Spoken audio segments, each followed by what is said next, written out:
Alors tout d'abord, bienvenue à tous, au nom du Dieu trois fois saint, le Père, le Fils et le Saint-Esprit, l'Éternel. Vous le savez, mais il est bon de le rappeler que notre Dieu est un Dieu miséricordieux et juste, rempli de bonté et de compassion. Il prend soin de ses enfants. Il pourvoit à leurs besoins, mais il s'inquiète également du sort et du bien-être de ceux qui le rejettent. Jésus dit dans Matthieu que le Père fait lever son soleil sur les méchants et sur les bons, et qu'il fait pleuvoir sur les justes et sur les injustes. C'est Dieu en effet qui pourvoit aux besoins de tous, mais tous ne le reconnaissent pas et ne lui rendent pas grâce. Le pasteur Gilson a voulu faire de ce culte un culte d'adoration, mais aussi de reconnaissance. Nous pourrons lui exprimer à Dieu nos remerciements pour ses bontés envers nous, ses bénédictions, mais aussi sa fidélité à notre égard. Et avant de chanter pour louer notre Seigneur, nous allons lire quelques versets dans le psaume 89. Dans le psaume 89, versets 1 à 3, le verset 15 et le verset 53. C'est un cantique d'Éthan, l'Ezrakite. Je chanterai toujours les bontés de l'Éternel. Ma bouche fera connaître à jamais ta fidélité. Car je dis, la bonté a des fondements éternels, et tu établis ta fidélité dans les cieux. Au verset 15, il est écrit que la justice et l'équité sont la base de ton trône, la bonté et la fidélité sont devant ta face. Et le verset 53, béni soit à jamais l'Éternel, Amen, Amen, qu'il en soit ainsi. Je vous invite à chanter bénis Dieu, ô mon âme.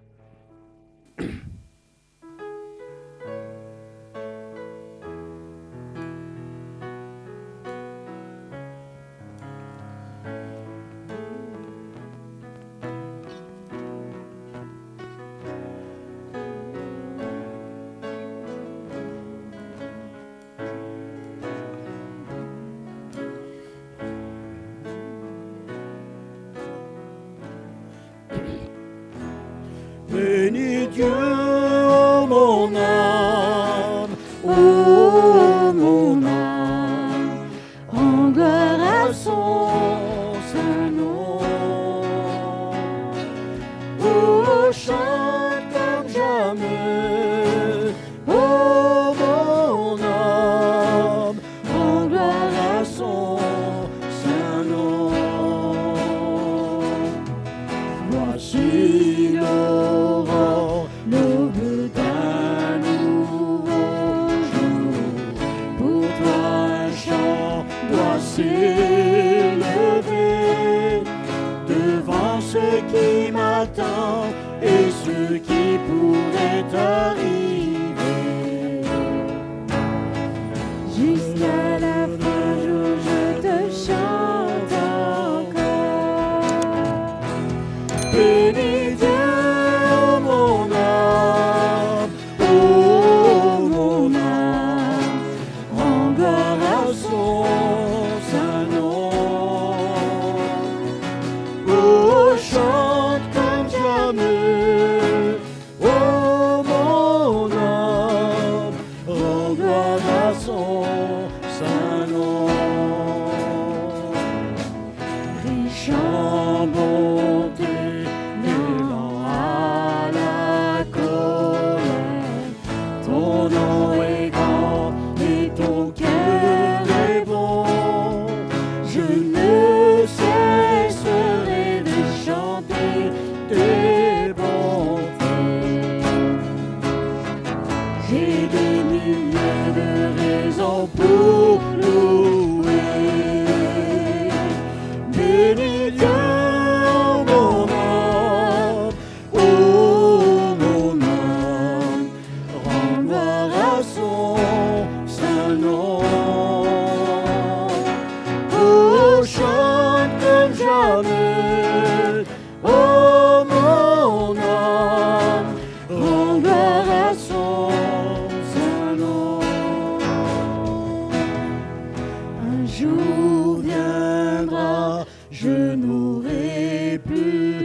mon heure venue, la fin sonnera. Pourtant mon âme chantera tes louanges.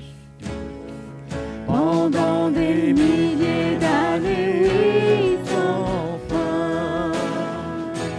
Bénis Dieu, oh mon âme, oh mon âme, rends gloire à son saint nom.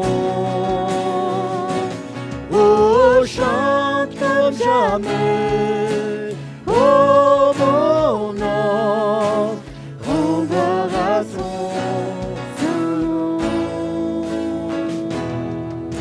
Rends gloire à son saint nom.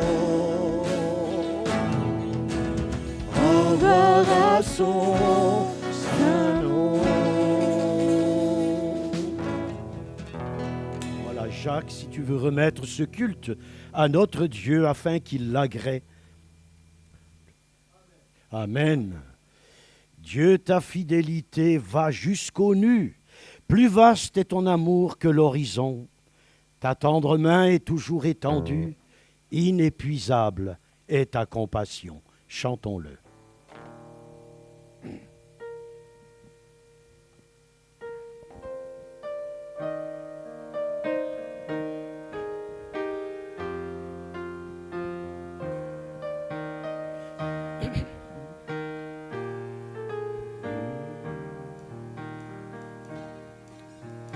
Dieu, ta fidélité va jusqu'aux nues. Plus vaste est ton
avant de continuer à chanter, juste un verset, ça vaut vraiment pas la peine de vous asseoir, hein, si vous étiez tenté de le faire. Hébreux chapitre 12, le verset 28 uniquement. Alors, si je le retrouve, mais il s'affiche peut-être, non? Est-ce que, voilà, 12, verset 28. Il est écrit dans ce verset, c'est pourquoi, recevant un royaume inébranlable, montrons notre reconnaissance en rendant à Dieu un culte qui lui soit agréable, avec piété et avec crainte, car notre Dieu est aussi un feu dévorant. Montrons notre reconnaissance en rendant à notre Dieu un culte qui lui soit agréable, avec piété, c'est-à-dire un respect des commandements de Dieu, un respect de la personne de Dieu, et aussi avec la crainte. Je vous invite à chanter vers toi, Seigneur, j'élève ma voix. C'est ça? Oui? Ah non, c'est Dieu, fidèle. Ah ben, je me suis trompé. Tous mes besoins, c'est pas grave, hein, vous savez, c'est l'âge. Tous mes besoins, c'est ta main qui les comble, besoins matériels, certes, mais aussi mes besoins affectifs, mes besoins émotionnels, psychologiques. Dieu pourvoit à tous ces domaines de notre être. Tu es mon roc au jour de la détresse. Si je tombe, tu me relèves. Dieu fidèle. Merci, mon ami Yannick.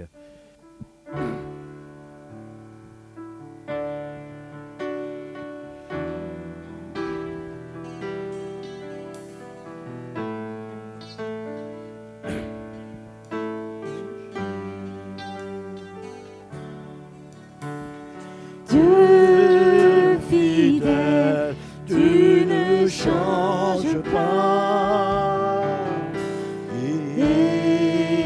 Éternel, mon rocher, ma paix.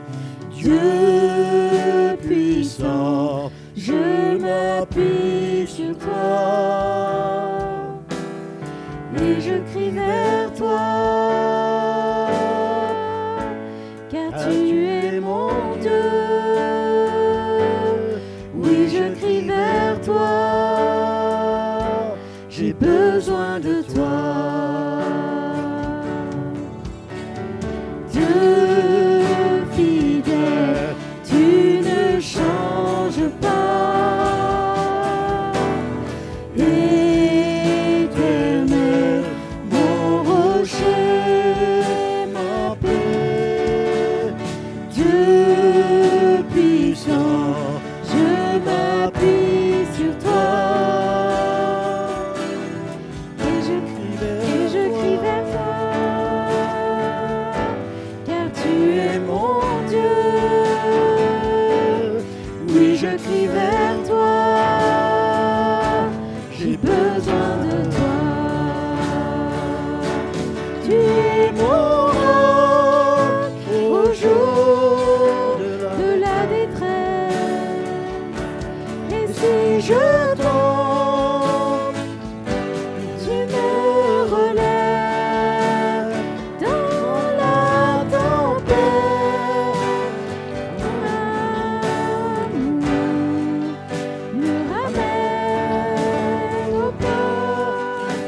Tu es mon seul espoir, Seigneur. Dieu fidèle, tu ne changes pas. Éternel, mon rocher, ma paix. Dieu puissant, je m'appuie sur toi. Et je crie vers toi, car tu es mon Dieu. Oui, je crie vers toi, j'ai besoin de toi.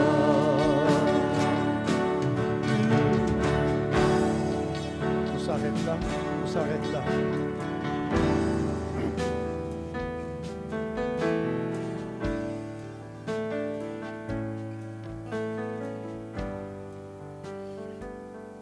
Voilà, ton épouse n'a pas voulu aller plus loin, je me suis arrêté aussi. Nous allons chanter ce chant que je vous ai annoncé. Vers toi, Seigneur, j'élève ma voix. Vous aurez l'occasion de le faire tout à l'heure, d'exprimer à Dieu votre reconnaissance. Nous sommes ici avec un but précis, c'est celui de rendre gloire à notre Dieu.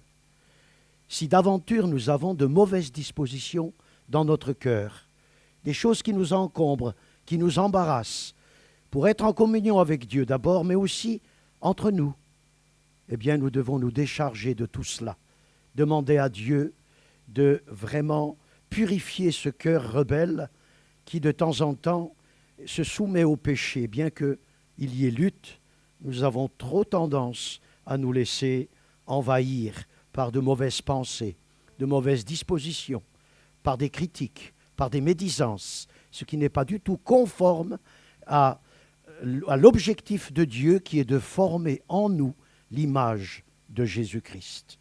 Vers toi, Seigneur, j'élève ma voix.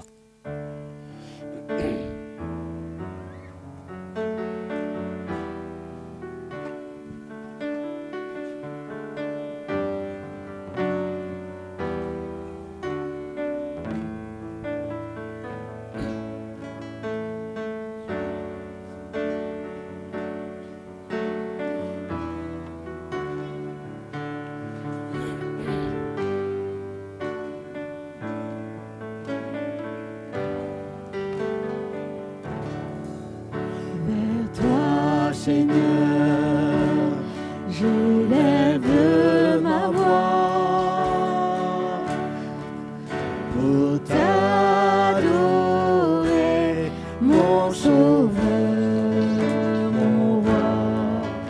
Reçois, Seigneur, comme un doux parfum, l'amour et le chant de nos cœurs reconnaissants. Vers toi, Seigneur, j'élève ma voix pour t'adorer, mon Sauveur, mon roi. Reçois, Seigneur, comme un doux parfum, l'amour et le chant de nos cœurs reconnaissants.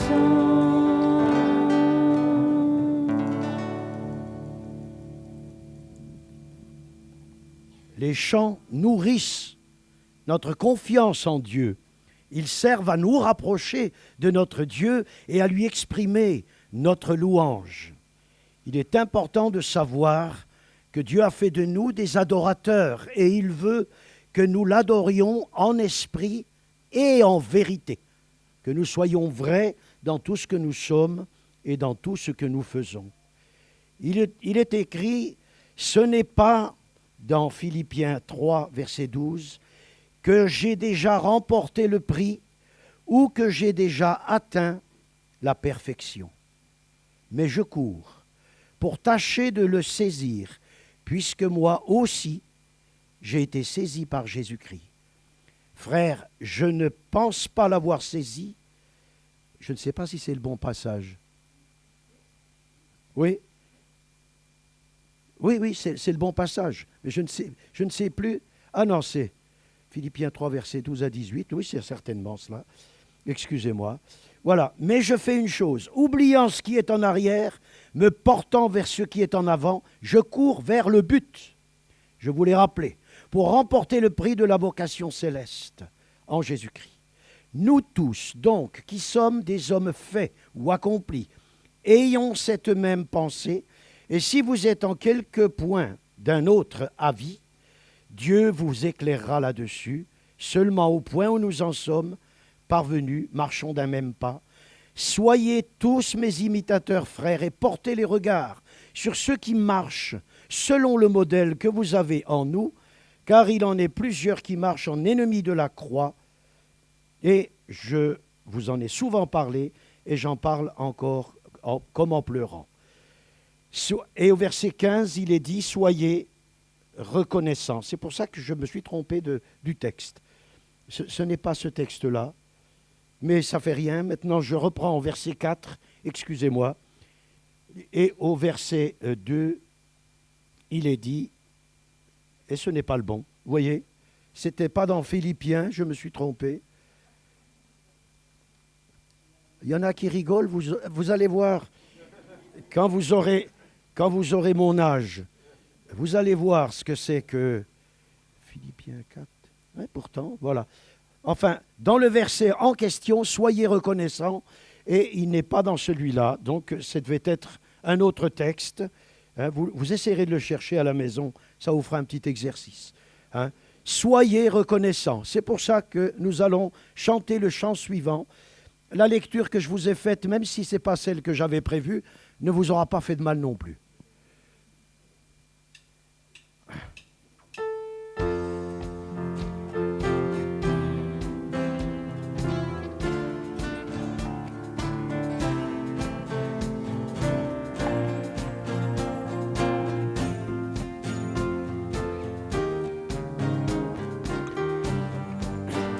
Merci d'un cœur reconnaissant.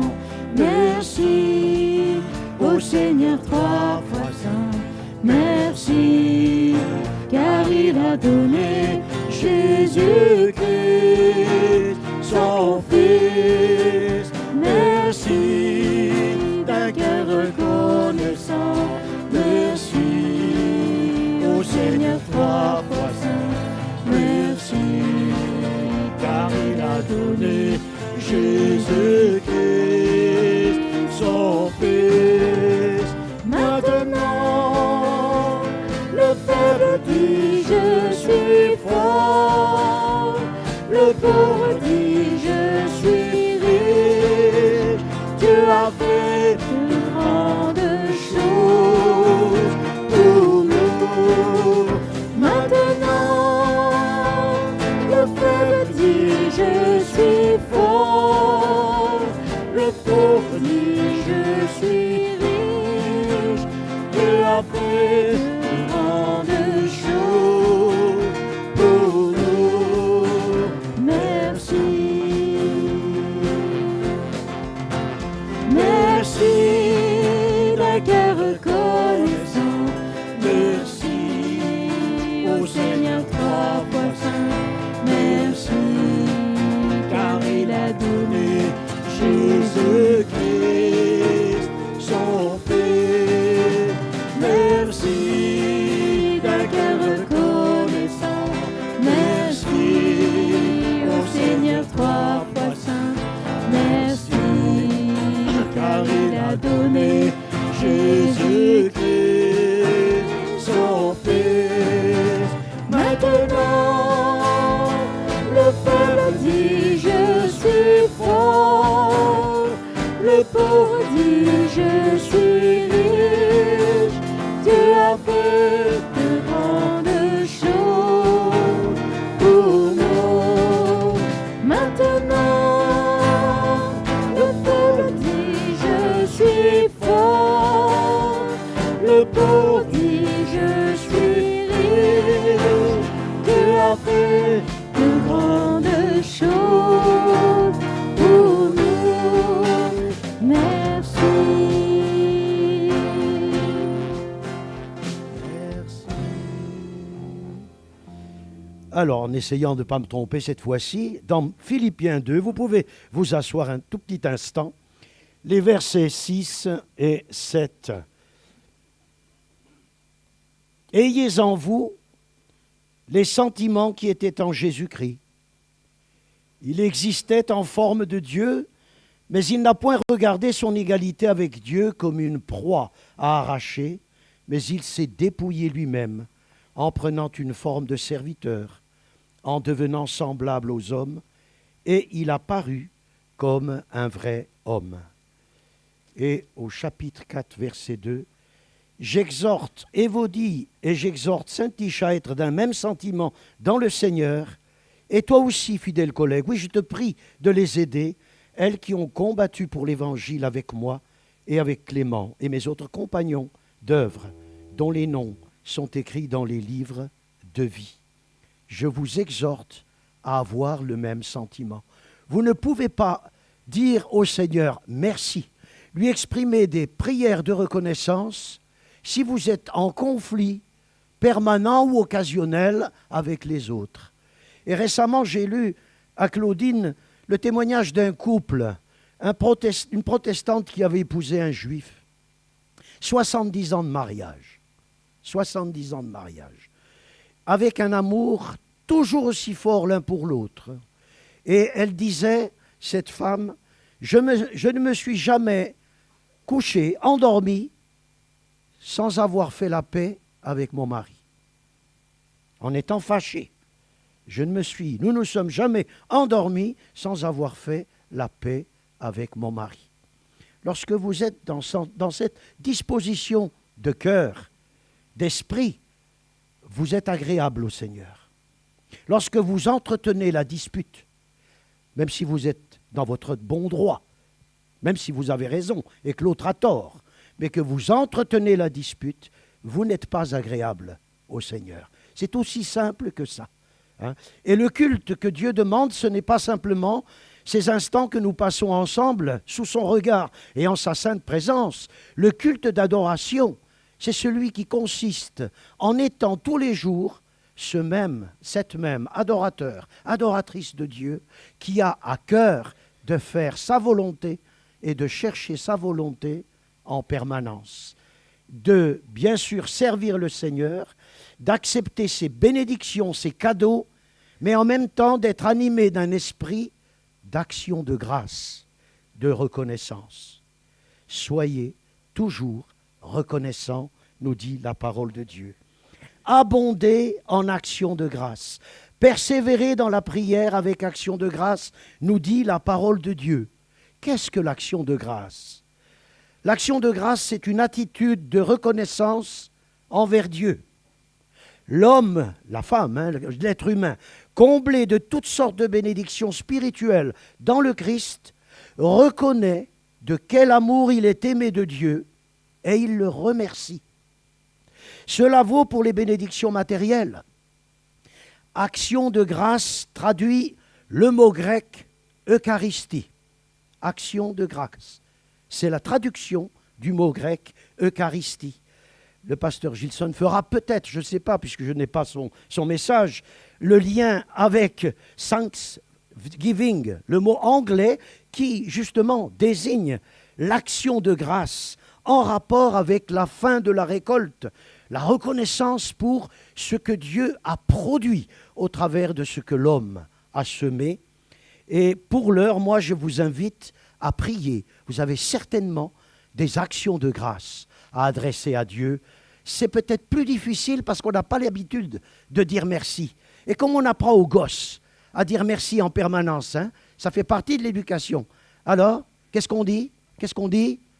Voilà, c'est merci. Voilà ce qu'on dit aux enfants quand ils oublient le petit mot magique. Eh bien, c'est ce que je vous demande aussi de faire à l'adresse de notre Dieu. Quelques-uns prient, s'il vous plaît, et remercient le Seigneur.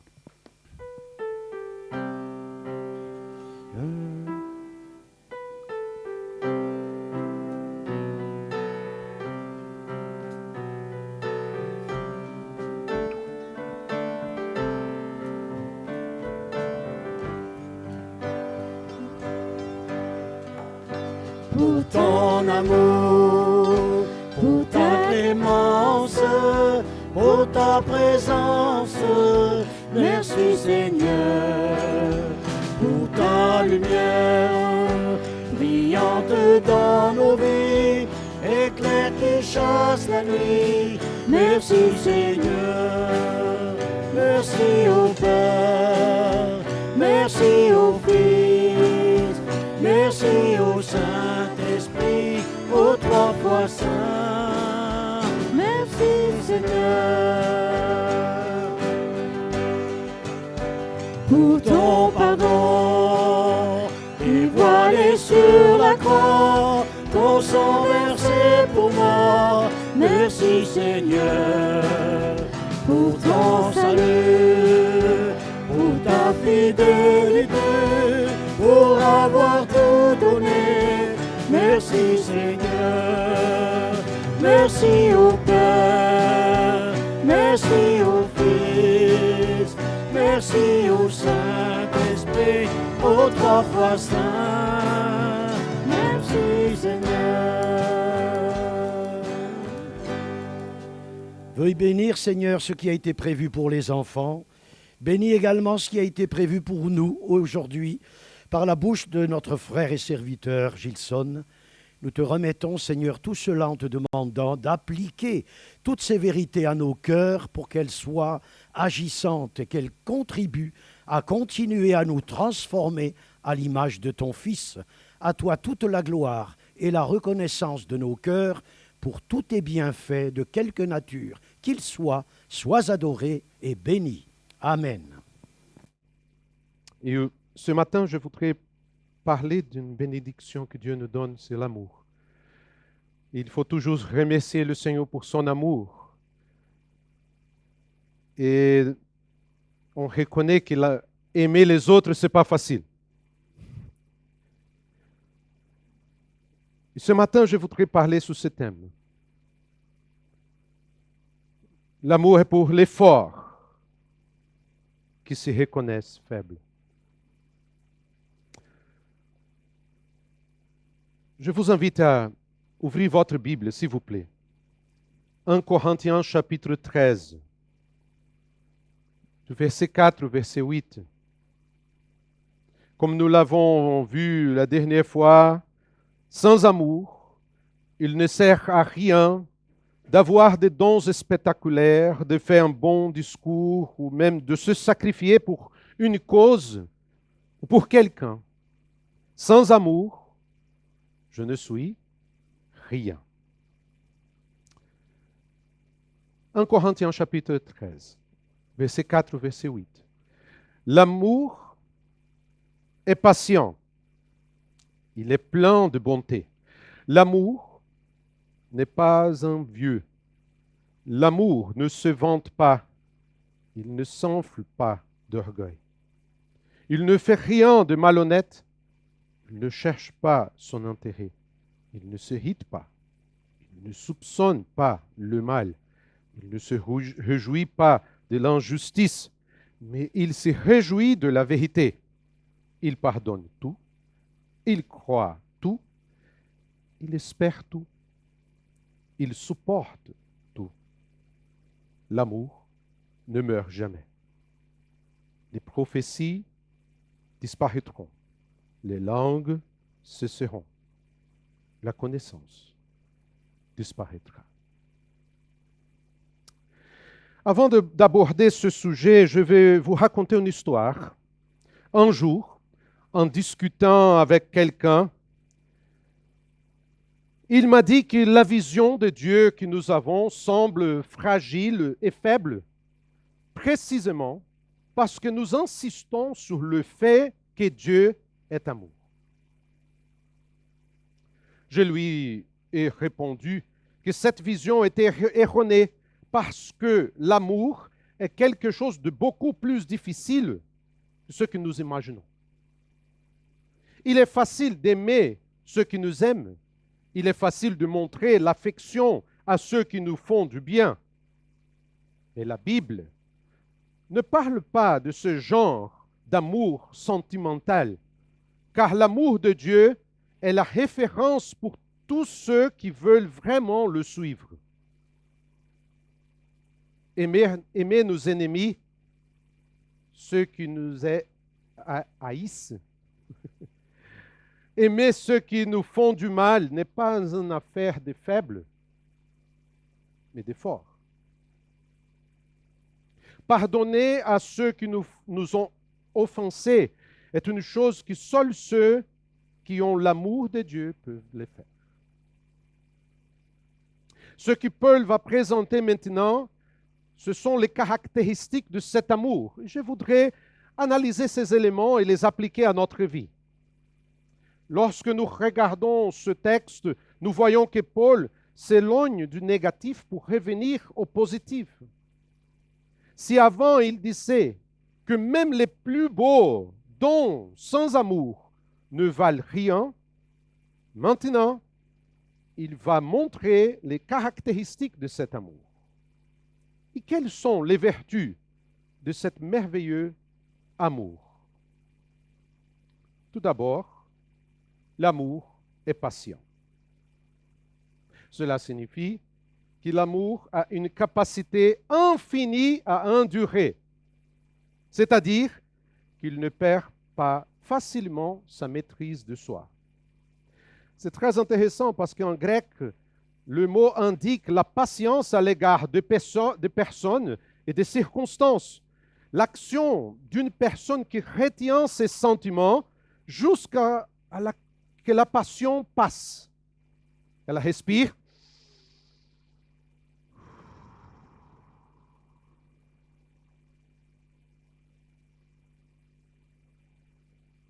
Il décrit le caractère qui consiste à être lent à la colère, à supporter les personnes difficiles avec indulgence. Dans ce cas, nous pouvons dire que la patience prend beaucoup de temps à chauffer et à s'enflammer. C'est pourquoi l'amour est bienveillant, c'est-à-dire qu'il réagit avec bonté à l'égard de ceux qui le maltraitent. Et l'idée du mot est d'être utile, d'être agréable, gentil, de faire preuve de bonté. En d'autres termes, l'amour fournit des services à d'autres personnes d'une manière gracieuse et joyeuse. Il dit ensuite que l'amour n'est pas envieux. Il ne brûle pas d'envie. C'est très intéressant ici, c'est de penser que l'amour n'est pas contrarié à la réussite des autres. Intéressant. C'est pourquoi, en quatrième lieu, Paul dit que l'amour ne se vante pas. Et en grec, se vanter, dans sa racine, indique quelque chose de plein de vent, désignant quelqu'un qui parle beaucoup et agit de manière présomptueuse, quelqu'un qui est plein d'orgueil. Quand on y réfléchit, on se rend compte qu'il y a de nombreuses façons de faire preuve d'orgueil.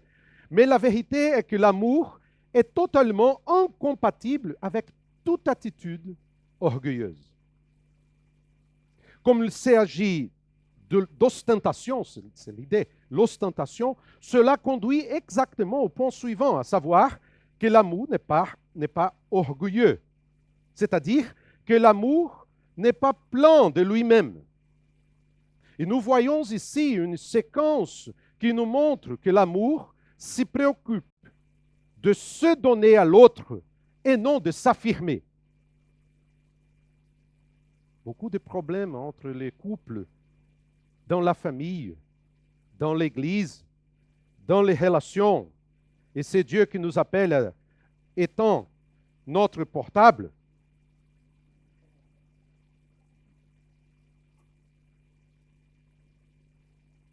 Beaucoup de problèmes qui se passent dans les relations humaines, c'est que parfois, on voudrait s'affirmer sur l'autre.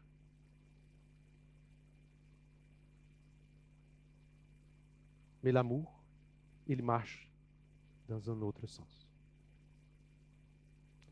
Nous arrivons au verset 5, et le texte dit que l'amour ne se comporte pas de manière indécente.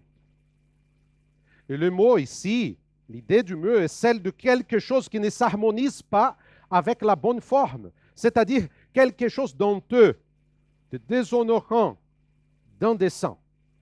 En d'autres termes, l'amour ne se comporte pas de manière indécente ou honteuse. Et donc, l'amour ne cherche pas ses propres intérêts.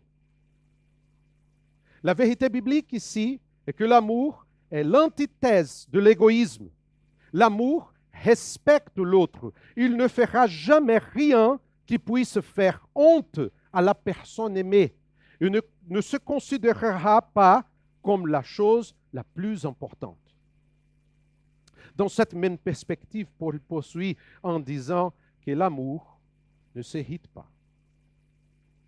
C'est-à-dire, le véritable amour ne se met pas en colère, n'encourage pas la colère, ne s'irrite pas. Il n'est pas colérique. Il n'est pas prédisposé à offenser les autres. Voyez, chers frères et sœurs, que c'est l'égoïsme qui génère l'irritabilité dans nos paroles et nos actes.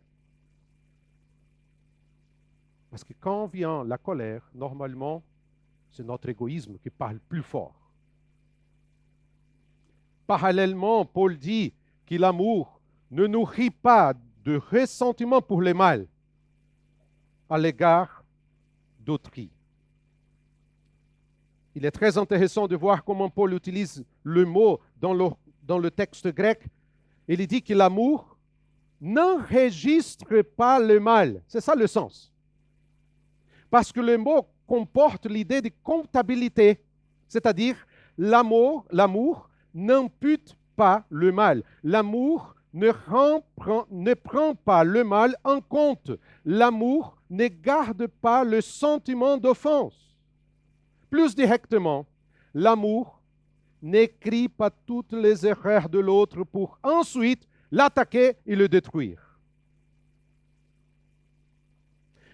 De nombreux conflits commencent précisément ici, parce que les gens s'accrochent aux offenses des autres. Dans un moment de conflit, beaucoup de gens disent « Ah, mais tu as fait ou tu as dit cela contre moi. » Peut-être tu penses que j'ai oublié. Je n'oubliais pas. Il est là.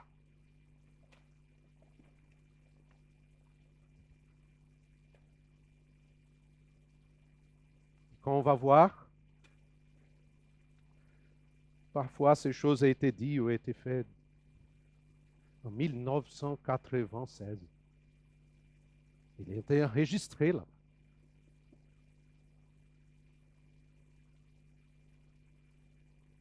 Nous arrivons donc au verset 6 et Paul dit que l'amour ne se réjouit pas de l'injustice, mais qu'il se réjouit de la vérité. Il est intéressant de noter à quel point nous avons tendance à nous réjouir des malheurs des autres. En général, lorsque nous écoutons les nouvelles à la télévision, la grande majorité d'entre elles parlent d'injustice, de malheur, des actes répréhensibles. Cependant, lorsque nous pensons à l'amour, nous devons être clairs dans notre esprit.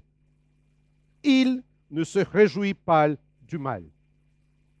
Il ne le laisse pas aller à la condescendance de l'injustice. La joie de l'amour est dans la vérité, c'est-à-dire que l'amour ne peut pas se réjouir quand la vérité est niée. Voyez par exemple que Jésus n'hésite pas à dénoncer sévèrement l'hypocrisie et l'orgueil de ses auditeurs, jusqu'à expulser fermement les vendeurs du temple.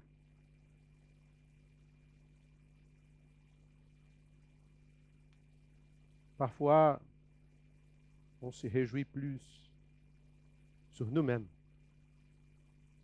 que dans les bénédictions de la vie des autres. Nous pouvons en déduire un grand principe moral du Nouveau Testament. L'amour n'est pas indifférent aux considérations morales, c'est-à-dire qu'il recherchera toujours la vérité victorieuse. Il se réjouira toujours de ce qui est bien, de ce qui est juste. Et pourquoi cela? Parce que dans le christianisme, la vérité est une personne, Jésus-Christ. Et que selon les mots de Paul, nous avons été instruits conformément à la vérité qui est en Jésus. Éphésiens chapitre 4, verset 21. Mais le plus important est de comprendre que l'amour se réjouit de la vérité parce qu'elle est la vérité de Dieu, la vérité de l'Évangile. Est-ce que quelqu'un ici ce matin peut dire que l'amour est quelque chose de faible? Bien sûr que non. L'amour est pour l'effort. C'est pour ça qu'au verset 7 et au verset 8, Paul va nous présenter la synthèse de l'amour. Il souligne 5 éléments ici que nous puissions y réfléchir. Première chose, l'amour pardonne tout. Et l'idée du texte grec est de couvrir, comme en toi, l'idée de cacher un couvrant, dévier un couvrant, endurer. Dans ce cas, il est possible que le premier sens soit l'essentiel, c'est-à-dire l'amour qui couvre, qui efface ce qui est désagréable chez l'autre. L'amour qui ne recoule pas facilement, mais qui supporte l'autre. Et c'est très précieux parce que nous avons tendance, à la première déception, à jeter les autres, à les rejeter, parce que nous avons souvent la fausse idée de ceux qui aiment ne font jamais d'erreur. Si vous considérez les autres comme pur amour ou pure haine, c'est-à-dire totalement bon ou totalement mauvais, vous êtes encore immature. Nous vivons à une époque où les relations, malheureusement, sont des relations jetables. Les gens perdent la capacité de résilience émotionnelle qui leur permet de voir que l'autre n'est pas parfait. Il n'est pas facile d'aimer une autre personne, chers frères et sœurs. Bien sûr que non. Surtout parce qu'elle est aussi pécheresse et imparfaite comme nous.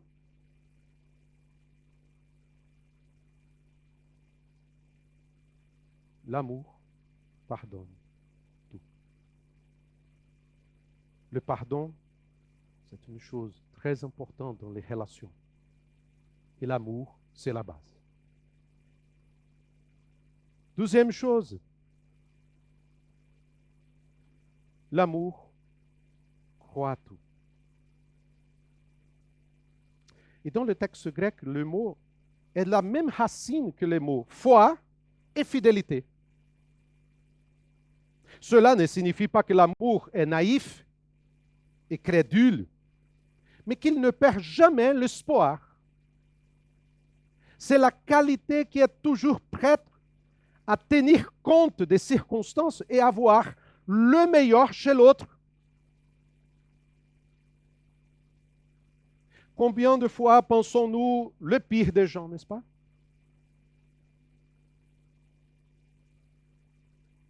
L'amour n'est pas naïf, chers frères et sœurs. L'amour n'est pas aveugle. Parce qu'il y a des gens qui disent « Ah, l'amour est aveugle ». Non. L'amour voit bien. Mais il est toujours prêt à accorder le bénéfice du doute. Troisièmement, l'amour espère tout. Et encore une fois, nous voyons que l'expression originale nous présente un regard orienté vers l'avenir, qui nous fait voir loin. Il ne s'agit pas d'un optimisme irrationnel qui ne voit pas la réalité, mais d'un espoir qui refuse de considérer l'échec comme une fin en soi.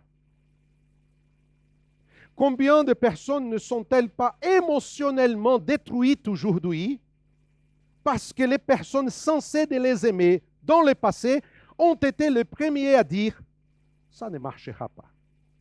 Elle est nulle. Il est irrécupérable. Il n'y a pas d'espoir. » Et on regarde aujourd'hui des personnes, des hommes, des femmes, des adultes, avec un émotionnel d'un enfant.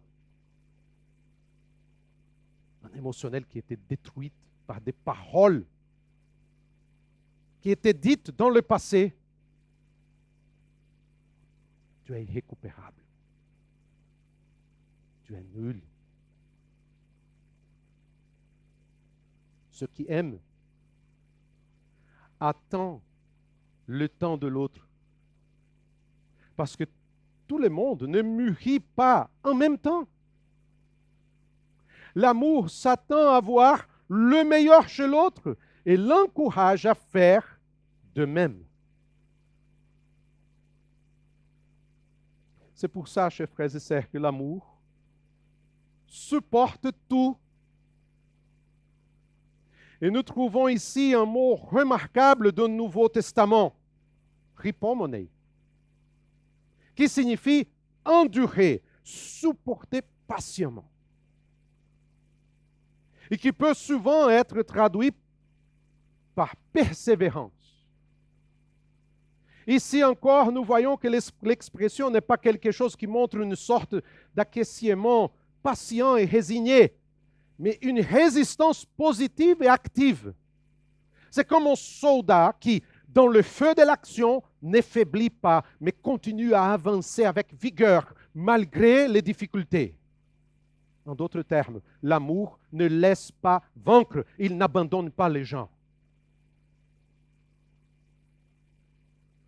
Il dit à l'autre, je sais que tu es pécheur, je sais que tu n'es pas parfait.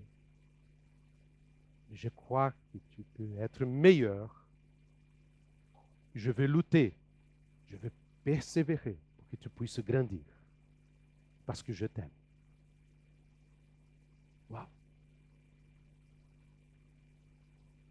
Et Paul termine pour dire, l'amour n'est jamais vaincu.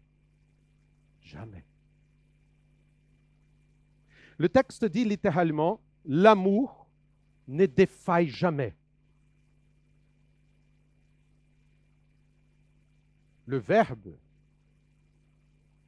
défaire a le sens de tomber, comme quelque chose qui s'effondre, qui subit à la ruine. L'amour véritable ne subira jamais un tel sort, car il est enraciné dans le caractère de Dieu. Comme le dit Jean, Dieu est amour.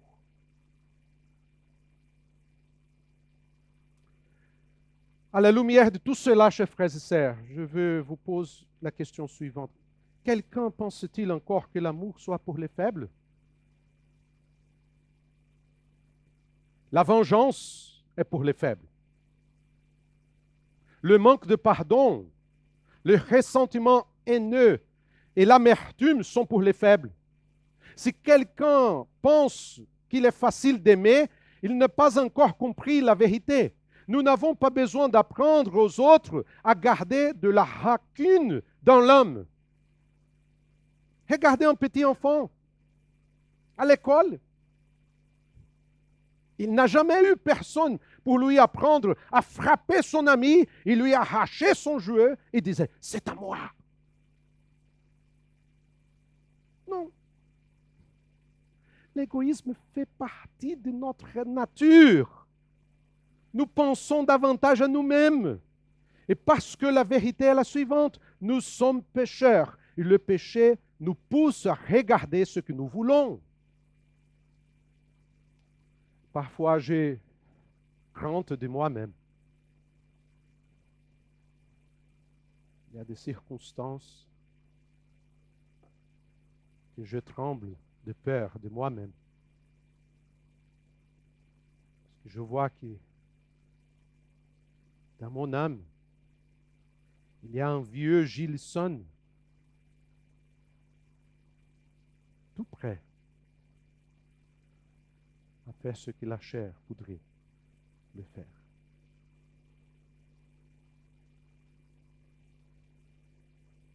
Nous n'avons besoin d'aucun pouvoir, d'aucune force pour ressentir l'envie de nous battre, de susciter des rivalités, de nourrir la jalousie, de développer la colère, l'ambition égoïste, de provoquer la discorde, l'esprit de parti. Nous n'avons pas besoin d'une puissance pour ça. Elle vient naturellement.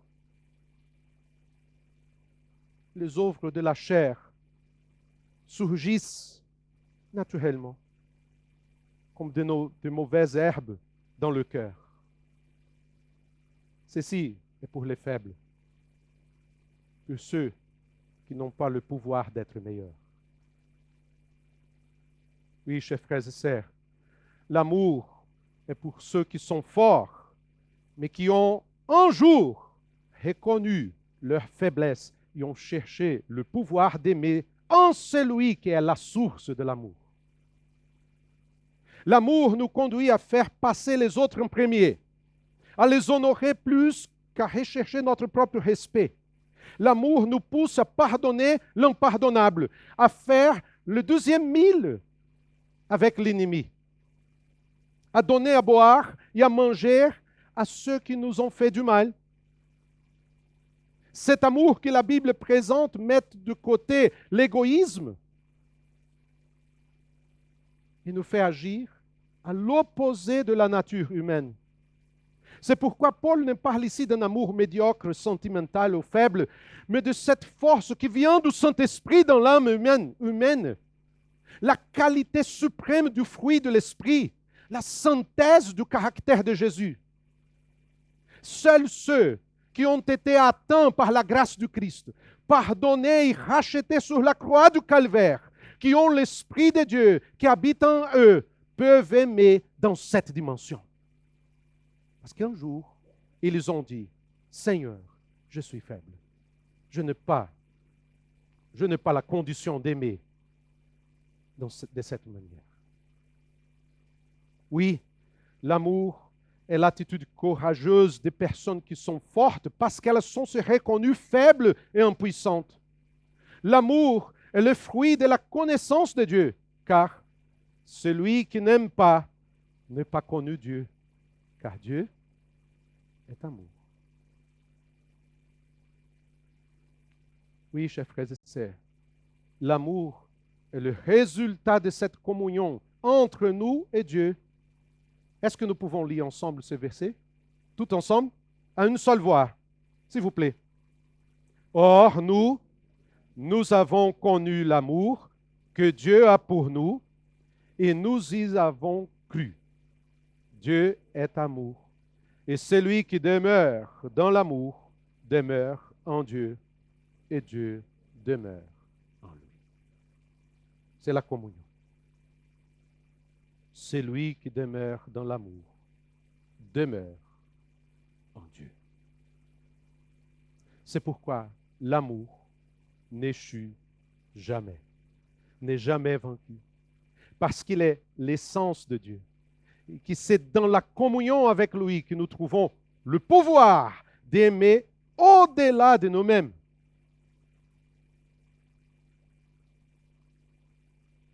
Je vous encourage quand vous sentez votre amour dans les limites de fléchir vos genoux devant Dieu et humblement dire, Seigneur, je n'ai pas de force pour aimer mon épouse. Je n'ai pas de force pour aimer mon mari. Je n'ai pas de force pour aimer mon enfant qui a blessé mon cœur. Je n'ai pas de force pour aimer mon papa et ma maman. Je n'ai pas de force pour aimer mon frère et ma sœur. Aide-moi, Seigneur. C'est lui qui demeure dans l'amour. Demeure en Dieu. Combien de mariages ont été détruits parce que les époux se sont laissés entraîner par l'égoïsme et les œuvres de la chair? Combien de familles ont été détruites parce que leurs membres se sont laissés aller à des sentiments de vengeance, de haine, de colère, de manque de pardon et ont cherché à vivre dans l'orgueil? Combien d'églises n'ont-elles pas été divisées parce que l'esprit qui les guidait n'est pas l'esprit du Seigneur, mais l'esprit de rivalité, de la jalousie, le désir de puissance? C'est pourquoi Paul, sous la conduite du Saint-Esprit, a écrit cette vérité pour dire que les Corinthiens désiraient beaucoup de dons spectaculaires, des manifestations formidables qui semblaient spirituelles, mais qui n'étaient pas un fait qu'une fraude. Juste des œuvres de la chair. Aujourd'hui, le Seigneur Jésus nous invite à reconnaître que nous sommes faibles, que nous avons besoin d'une force plus grande que nous-mêmes pour aimer nos frères et sœurs. Voulez-vous aimer, pardon, voulez-vous aimer votre père, votre mère, votre fils, votre fille, votre conjoint, les personnes qui vous blessent, qui vous persécutent, le voisin qui vous a créé des problèmes? Vous n'avez aucun pouvoir, à moins de vous reconnaître faible devant lui.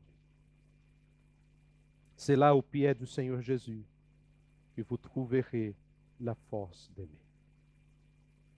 Avant de prier, j'aimerais vous donner ma traduction libre de ce texte. L'amour a une capacité infinie de supporter. Il réagit avec bonté à ceux qui le maltraitent. Il ne brûle pas d'envie, il n'agit pas de manière présomptueuse. Il n'est pas plein de lui-même, il ne se comporte pas de manière indécente, il ne cherche pas ses propres intérêts. L'amour n'encourage pas la colère. Il ne note pas toutes les erreurs de l'autre. Il ne se réjouit pas des malheurs d'autrui, car sa joie est dans la vérité. L'amour est comme une couverture qui soutient l'autre. L'amour ne perd jamais l'espoir. L'amour regarde vers l'avenir parce qu'il refuse de prendre l'échec comme finalité. L'amour est persévérant. L'amour n'échoue jamais.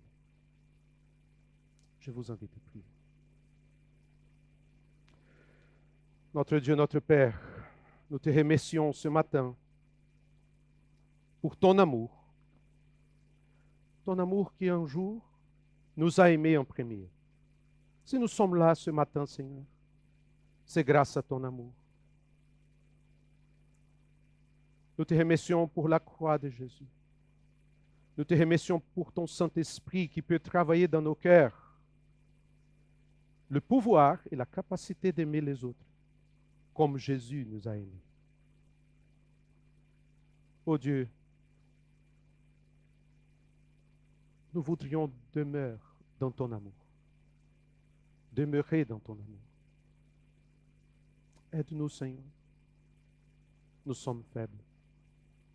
Il n'y a aucun pouvoir en nous-mêmes. Aide-nous à aimer pour que ton nom soit glorifié dans nos vies. Au nom de Jésus.